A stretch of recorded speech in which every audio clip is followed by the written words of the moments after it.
മാത്യു 10 കർത്താവ് ഡിസൈപ്പിൾസിനെ അവരെ കുറേ നാൾ ട്രെയിൻ ചെയ്ത് കഴിഞ്ഞിട്ട് അവരെ വിടുകയാണ്. അപ്പം അവർക്ക് അതോറിറ്റി എന്ന് പറഞ്ഞാൽ അവരെ ഓതറൈസ് ചെയ്യുകയാണ്. അവർക്ക് പവർ കൊടുക്കുകയാണ്. സുവിശേഷം പ്രസംഗിക്കാനാണെങ്കിലും ഹീൽ ചെയ്യാനാണെങ്കിലും ദുരാത്മാക്കളെ പുറത്താക്കാനായിട്ട്. അപ്പം അവിടെ he gave them power over unclean spirits എന്ന് പറയുന്നുണ്ട്. അപ്പോൾ ഈ അൺക്ലീൻ സ്പിരിറ്റ്സ് എന്ന് പറഞ്ഞാൽ കർത്താവ് തന്നെ പറയുന്നുണ്ട്, പലപ്പോഴും ഈ ഹീലിങ്ങും കാര്യങ്ങളൊക്കെ നടക്കുമ്പോഴത്തേക്ക് ഒരാളുടെ ഉള്ളിൽ നിന്ന് ഒരു അൺക്ലീൻ സ്പിരിറ്റിനെ മാറ്റുന്ന, അതിനെ എടുത്ത് ദൂരെ കളയുന്ന. അപ്പം ആ ആൾക്കാർ പിന്നീട് അവരുടെ പഴയ ലൈഫ് സ്റ്റൈലിലേക്ക് തന്നെ പോവുകയാണെങ്കിൽ, പലപ്പോഴും ആ ലൈഫ് സ്റ്റൈൽ എന്ന് പറയുന്നതാണ് ഇങ്ങനെയുള്ള ഈവിൾ സ്പിരിറ്റ്സിനാണെങ്കിൽ പോലും അതിൻ്റെ ഇൻഫ്ലുവൻസ് കാരണമാണ് പലപ്പോഴും ദുശീലങ്ങളും കാര്യങ്ങളൊക്കെ ഉണ്ടാകുന്നത്.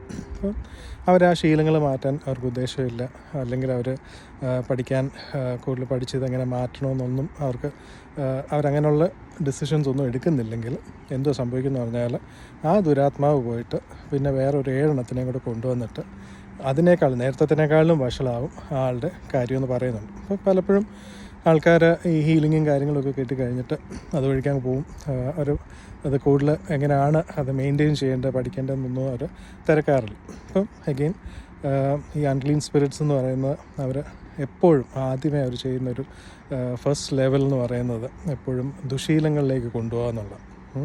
നല്ല ശീലങ്ങൾ ഉള്ള ഒരാളിൽ നിന്ന് അത് ദുശീലങ്ങളിലേക്ക്, ശീലങ്ങൾ ഒരു വൺ ഓഫ് ആക്ഷൻ്റെ കാര്യമല്ല പറയുന്നത്, അവരുടെ സ്വഭാവം, അവർ നാച്ചുറലി ഹാബിച്വലി ചെയ്യുന്ന കാര്യങ്ങളിലേക്ക് അവരെ കൊണ്ടുപോകുക എന്നുള്ളതാണ് ഈ അൺക്ലീൻ സ്പിരിറ്റ്സ് ആദ്യമേ ചെയ്യുന്നൊരു കാര്യം. അപ്പം എഗെയിൻ ഈവിൽ എന്നുള്ള വാക്കിന് പറയുന്നൊരു കാര്യം എന്ന് പറഞ്ഞാൽ രണ്ട് ഗ്രീക്ക് വേർഡ്സ് ഉണ്ട്. അപ്പോൾ ഒന്നെന്ന് പറയുന്നത് ആ ഈവിൽ ആളെന്ന് പറഞ്ഞാൽ അവൻ സ്വയം നശിച്ചുകൊണ്ടിരിക്കും, സ്വയം നശിക്കുന്ന സ്വഭാവമായിരിക്കും അവനുള്ളത്. വേറൊരെണ്ണമെന്ന് പറഞ്ഞാൽ അവൻ സ്വയം നശിച്ചാൽ മാത്രം പോരാ, അവൻ മറ്റുള്ളവരെയും കൂടെ നശിപ്പിക്കണമെന്ന് ഉള്ള ആ ഒരു ടെൻഡൻസി, ആ ഒരു രീതിയിലായിരിക്കും അവൻ ഡ്രോ ചെയ്യും. അപ്പോൾ again coming back to uncleanness എന്ന് പറയുമ്പോഴും ഈ അൺക്ലീൻ സ്പിരിറ്റ്സ് ആ വാക്കിനാണെങ്കിലും ഒന്ന് ലക്ഷറിയസ് ലിവിങ് എന്ന് പറയുന്നുണ്ട്, ഒരു റെക്ലെസ് ലിവിങ്. അവർക്ക് വരവിനനുസരിച്ചുള്ള ചിലവും കാര്യങ്ങളും ആയിരിക്കത്തില്ല. എപ്പോഴും ഒരു ഷോയും കാര്യങ്ങളും അങ്ങനെയുള്ള കാര്യങ്ങൾക്ക് അവർക്ക് ഭയങ്കര ടെൻഡൻസി കൂടുതലായിരിക്കും. അഗെയിൻ ഒന്ന് ആലോചിച്ച് നോക്കി, നമ്മൾ പലപ്പോഴും ഇതിങ്ങനെ കണക്ട് ചെയ്യത്തില്ല, പക്ഷെ ഇത് ചെയ്യുന്നതെന്ന് പറഞ്ഞാൽ അവരെ കടത്തിലാക്കുക, മറ്റുള്ളവരെ കാണിക്കാൻ വേണ്ടിയിട്ടായിരിക്കാം. ചിലപ്പോൾ അവർക്ക് ഈ ഓരോ സാധനങ്ങൾ മേടിക്കുന്ന ഇമ്പൾസീവ് ബൈയിങ്ങും പിന്നെ ഫുഡാണെങ്കിൽ അവർക്കൊന്നും ഒരു കൺട്രോൾ ഇല്ലാതെ വരിക, ഇതെല്ലാം തന്നെ അൺക്ലീൻ സ്പിരിറ്റ്സിൻ്റെ ഒരു എഫക്റ്റ് കാരണം ഉണ്ടാകാം.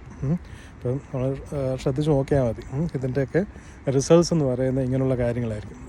അത് പുറമേ നോക്കുമ്പോഴത്തേക്ക് അവരെപ്പോഴും ഹാപ്പിനെസ് എന്ന് പറഞ്ഞുള്ള രീതിയിൽ അവർ സീക്ക് ചെയ്യുന്നു. എപ്പോഴും കാണാനും കേൾക്കാനും ഉള്ള കാര്യങ്ങൾ. ഈ ഫുഡിൻ്റെ കാര്യം വരുമ്പോൾ പണ്ട് കുടുംബ കോടതി എന്ന് പറഞ്ഞ ഫിലിമിൽ ഇന്നസെൻറ്റിൻ്റെ ഒരു ഹോട്ടലുണ്ട്. അപ്പോൾ ഇന്നസെൻറ്റിൻ്റെ ഹോട്ടലിൽ ഒരു ഫുഡ് ഇൻസ്പെക്ടർ വരുമ്പോഴത്തേക്ക് പുള്ളിക്ക് ബ്രൈബൊക്കെ കൊടുത്ത്, കൈക്കൂലിയൊക്കെ കൊടുത്ത് വൈകുന്നേരം ആകുമ്പോഴത്തേക്ക് ഡ്രിങ്ക്സൊക്കെ കൊടുത്തേച്ച് സപ്ലയറിനെ വിളിച്ചിട്ട് നീ ആ ബീഫ് എടുത്തതെന്ന് പറഞ്ഞ് ബീഫ് കൊടുക്കും. അപ്പോഴത്തേക്ക് എങ്ങനെയുണ്ട് സാറേ ഈ ബീഫ് എങ്ങനെയുണ്ടെന്ന് ചോദിക്കുമ്പോഴത്തേക്ക് പുള്ളി പറയും, ഞാൻ ഇതുപോലെ നല്ലൊരു ബീഫ് ഞാൻ എൻ്റെ ജീവിതത്തിൽ കണ്ടിട്ടില്ല. ഇന്നസെൻറ്റ് ആ സപ്ലയറിനെ വിളിച്ചിട്ട് ഒരൊറ്റ അടി വെച്ച് കൊടുത്തിട്ടാണ്, കണ്ടോ ഇവിടുത്തെ ഫുഡ് ഇൻസ്പെക്ടർ പറയുകയാണ് 2 ആഴ്ച പഴക്കമുള്ള ബീഫിന് ഒരു കുഴപ്പമില്ല, ഇവിടെ ഒരു 3 ദിവസം പഴക്കമാകുമ്പോഴത്തേക്ക് നിനക്കൊക്കെ അതെടുത്ത് കളയണം അല്ലേ എന്ന് പറഞ്ഞ് വഴക്ക് പറയും. ഒന്നാലോചിച്ച് ചോദിക്കുക, ഫുഡ് എന്നുള്ളത് പലപ്പോഴും ജങ്ക് ഫുഡ് എന്നുള്ളതൊക്കെ എന്തോ ഒരു ടെംപ്റ്റിംഗ് ആയിട്ട് ആൾക്കാർ കഴിക്കുന്നു. അവരുടെ ആ രുചി എന്നുള്ളത്, നാവിൻ തുമ്പിൽ ഉള്ള ആ ഒരു ടേസ്റ്റ് മാത്രം വെച്ച് അവർ ടെംപ്റ്റഡ് ആകുകയും അവരുടെ ശരീരത്തിന് ഒട്ടും കൊള്ളാത്ത കാര്യങ്ങളായിരിക്കും അവർ കഴിക്കുന്നതും കുടിക്കുന്നതും, അത് ഓവറായിട്ട് ചെയ്യുകയും ചെയ്യും. അവരുടെ ശരീരം അതുപോലെ ഷട്ട് ഡൗൺ ആക്കുന്ന രീതിയിൽ അവരത് ഇൻഡൾജ് ചെയ്യും. അപ്പം ടേസ്റ്റ് എന്നുള്ള കാര്യം, അപ്പോൾ അതുപോലെ തന്നെ കാണുന്ന കാര്യങ്ങൾ, കേൾക്കുന്ന കാര്യങ്ങൾ. അപ്പം ടേസ്റ്റിന് അങ്ങനെ ഉള്ള ടെംപ്റ്റേഷൻ ഉണ്ടെങ്കിൽ അതേപോലെ തന്നെ നമ്മുടെ 5 സെൻസസ്, കാണുന്നതും ഏറ്റവും സെൻസിറ്റീവ് ആയിട്ടുള്ളൊരു കാര്യമാണ് കാണുന്ന കാര്യങ്ങൾ, കേൾക്കുന്ന കാര്യങ്ങൾ. ഒന്നാലോചിച്ച് വയ്ക്കുക, നമ്മളെപ്പോഴും എൻ്റർടൈൻമെൻറ്റ് എൻ്റർടൈൻമെൻറ്റ് എന്നുള്ളത് എപ്പോഴും നമ്മുടെ ആ ഇമോഷൻസിനെ മാനിപ്പുലേറ്റ് ചെയ്യുന്ന രീതിയിലുള്ള പ്രോഗ്രാംസും കാര്യങ്ങളും എല്ലാം ഇറ്റ് സോ ടെംപ്റ്റിങ്. ഇവിടെ എല്ലാം എന്തോ നമ്മൾ ചെയ്യുന്നത്, നമ്മൾ അൺക്ലീൻ സ്പിരിറ്റ്സിൻ്റെ ഒരു ഇൻഫ്ലുവൻസിൽ നമുക്ക് നല്ല ഹാബിറ്റ്സ് ഉണ്ടാകുന്നതിന് പകരം നമ്മൾ ബാഡ് ഹാബിറ്റ്സിലോട്ട് അഡിക്റ്റീവായിട്ട് പോവുക ചെയ്യും. ഓക്കെ, കുറച്ച് കാര്യങ്ങൾ ഷെയർ ചെയ്യാമെന്ന് വെച്ചു. ഓക്കെ, ഒത്തിരി ബ്ലെസ്സിങ്സ് ഉണ്ടാകട്ടെ. Thank you.